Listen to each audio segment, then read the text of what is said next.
Now, Bruce, just look right into the camera lens right here and tell us your name, your age, and where you were born. My last name is Lee, Bruce Lee. I was born in San Francisco in 1940. I'm 24 right now. And you worked in motion pictures in Hong Kong? Yes, since I was around 6 years old. And when did you leave Hong Kong? 1959, when I was 18. I see. Now look over to me, Bruce, as we talk. I understand you just had a baby boy? Yeah. And you've lost a little sleep over it, have you? 3 nights. And tell the crew what time they shoot the pictures in Hong Kong. Well, it's mostly in the morning because it's kind of noisy in Hong Kong, you know, around 3 million people there. And so every time when they have picture, it's mostly, say, around 12 a.m. to 5 a.m. in the morning. I see. They'd love that there. And you went to college in the United States? Yes. And what did you study? Philosophy. I see. Now, you told me earlier today that karate and jiu-jitsu are not the most powerful or the best forms of Oriental fighting. What is the most powerful or the best form? Well, it's bad to say the best, but in my opinion, I think Kung Fu is pretty good. Would you tell us a little bit about Kung Fu? Well, Kung Fu is originated in China. It is the ancestor of karate and jiu-jitsu.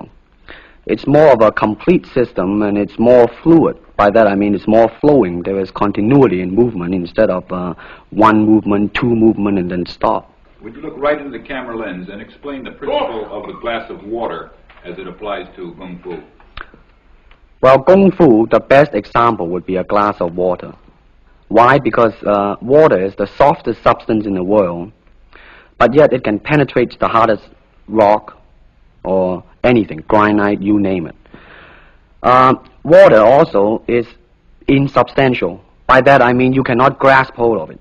You cannot punch it and hurt it.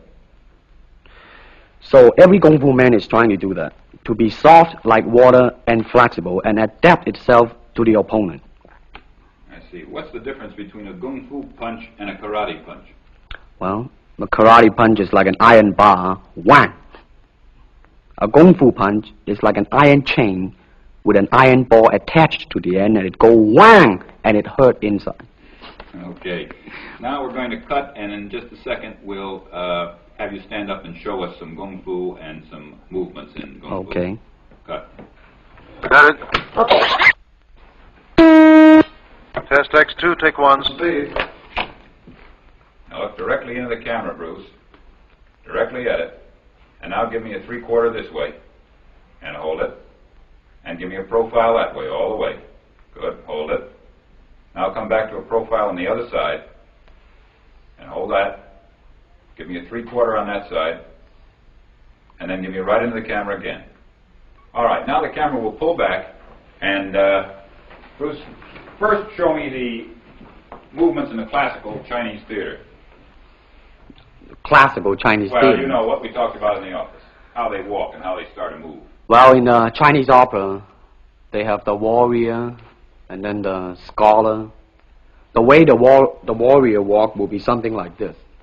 Walking this way, straight, come out, bend, straight, and then walk out again. An ordinary scholar would be just like a female, a weakling, 90 pounds in Child Atlas. You'll be just walking, you know, like a girl, real, shoulder up and everything. So by the way they walk, you can immediately tell who they Right, what character they represent. Now, show us some Kung Fu movements. Well, it is hard to show it alone, but I will try to do my best. All right, maybe one of the fellows will walk in. You want to walk Yeah, in? it would be... Go ahead. Go ahead. Go ahead. Come on, lady. Okay. Yeah. Although accidents do happen, but, you know... There are various kind of strike. It depends on where you hit and what weapon you will be using. To the eyes, you would use fingers. Don't worry. To the eyes. Or straight at the face. From the waist, everything on. Hold it just a minute. Let's move this gentleman around this way so you're doing it more into the camera. Okay, swell. And then there is band arm strike, using the waist again into a back fist. And let's have this assistant director back up just a ways. Okay, go ahead. Continue. And then, of course, Kung Fu is very sneaky. You know, the Chinese, they always hit low. From high, go back to the groin. Don't worry. Now turn around the other way, would you, Bruce? Oh, okay. Yeah. And, Would you want him to? yes. Cross These the are camera just forward. natural reactions. That's Right, right. That All is right. natural. Right into the camera. Cheat into the camera a little bit and show this again. All right. Go ahead. There is the finger jab. There is the punch. There is the back fist and then low. Of course, then they use leg straight at the groin or come up. Or, if I can back up a little bit, they start back from here and then come back. All right. It's kind of worried. He has nothing to worry about. Now, No. once again, show us how a good Kung Fu man would very coolly handle it and walk away, rather than get involved in a series of actions. Cut it. Sound. Okay.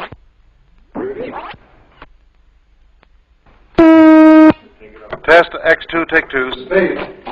Now, Bruce, so that we can clearly see what you're doing this time, we'll face the fact that there's nobody there. Show me now the difference between Jiu-Jitsu, which is long and involved, and Kung Fu, which is very quick if you have an opponent. All right, for instance, you will read it in a book, in a magazine and everything, that when somebody grab you, you will first do this, and then this, and then, and then, and then, and then, thousands of steps before you do a single thing. Of course, these kind of magazine would teach you to be feared by your enemies and admired by your friends and everything. See? But in Kung Fu, it always involves a very fast motion. Like, for instance, a guy grabbing your hand. It's not the idea to do so many steps. Step him right on the instep. He'll let go. This is what we mean by simplicity. Same thing in striking and in everything. It has to be based on a very minimum motion so that everything would be directly expressed. One motion, and he's gone. Doing it gracefully, not to go, yelling and jumping all over him, but to do it. Excuse me. That's it. Okay. Now, show me once again just a few movements there. Well, Kung Fu can be practiced alone or with a partner. Practicing alone, they involve forms. Some imitate a crane, a monkey, a praying mantis. This is a crane form. Start off.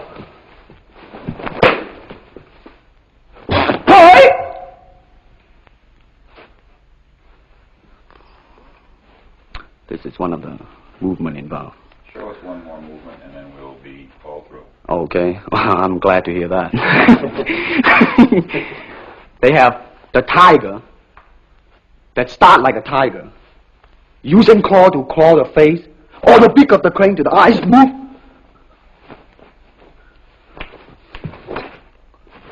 This is some of the movement involved. Thank you very much. Thank you very much.